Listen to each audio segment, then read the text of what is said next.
गांव में mental disorders के बारे में अभी भी बहुत कम अवेयरनेस है। लोग अक्सर इस इश्यूज को इग्नोर कर देते हैं या समझते ही नहीं है।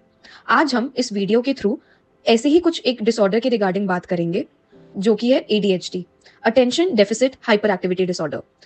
एक ऐसी कंडीशन जिसमें इंसान को ध्यान लगाने, इम्पल्स कंट्रोल करने और शांत रहने में दिक्कत होती है। ये सिर्फ शारीरिक नहीं बल्कि एक रियल मेंटल हेल्थ इशू है, जिससे समझना जरूरी है। अगर अवेयरनेस बढ़ेगी तो समझ और सपोर्ट दोनों मिलेंगे और लोग अपनी जर्नी कॉन्फिडेंटली जी पाएंगे।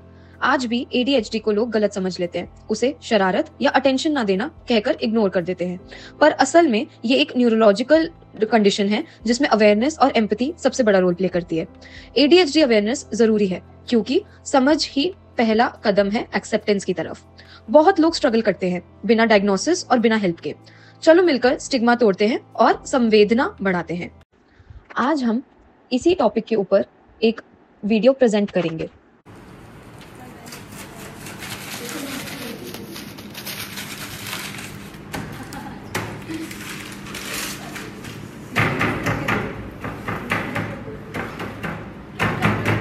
क्या है? चल ना। Good morning everyone. Good morning ma'am. गुड़िया, तुम्हारा ध्यान किधर है? अरे मैम देखो ना, वो पेंसिल उड़ रही है। कभी तो सीरियस हो जाया करो। मैम वो भूल जाती है और वो किसी का बुरा नहीं चाहती है। कोई नाटक नहीं चलेगा, कल अपने मम्मी पापा को बुलाना।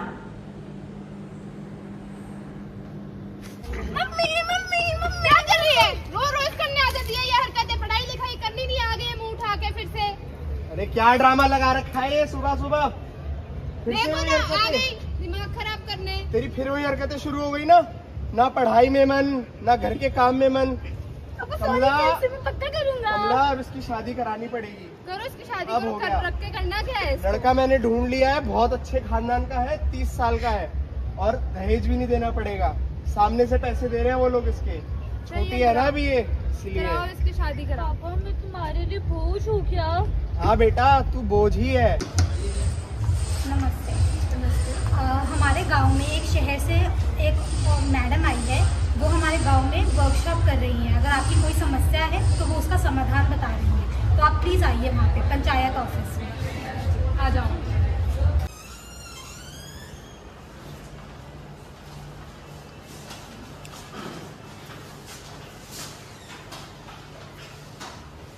राम राम सरपंच जी। राम राम। नमस्ते गांव वालों। आज हमारे बीच में डॉक्टर मीरा आई हैं, जो कि बच्चों के मानसिक, घरेलू और सामाजिक समस्याओं का हल बताएंगी। नमस्ते सभी को, मैं डॉक्टर मीरा।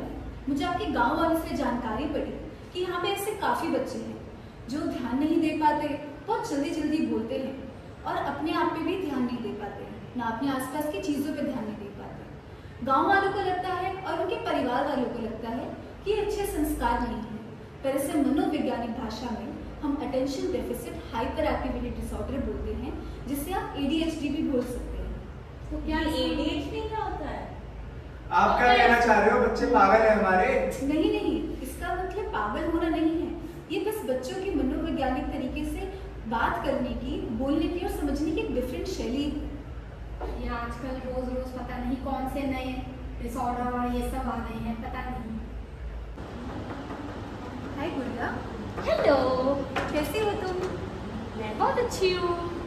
अच्छा, तुम्हारे मम्मी पापा ने तुम्हें यहाँ आने के लिए बोला था ना? हाँ, वो बोल तो रहे थे कि एक डॉक्टर मैम है बहुत अच्छी। अच्छा, मैं तुम्हें कैसी लगी? अच्छी तो हो। अच्छा, तो मुझे ये बताओ, तुम बड़े होकर क्या बनना चाहती हो? मैं बड़ों की टीचर बनना चाहती हूँ। अरे वाह, तो और तुम टीचर बनोगी और ज़रूर बनोगी। बस अपने कदमों को और अपने सपनों को थामे रखना। मैं तुम्हारे साथ हूँ सपने को पूरा कर देना। क्या हुआ, उदास क्यों हो? पर पापा तो मेरी शादी करवाना चाहते हैं, उनके लिए तो मैं बहुत बोझ हूँ ना।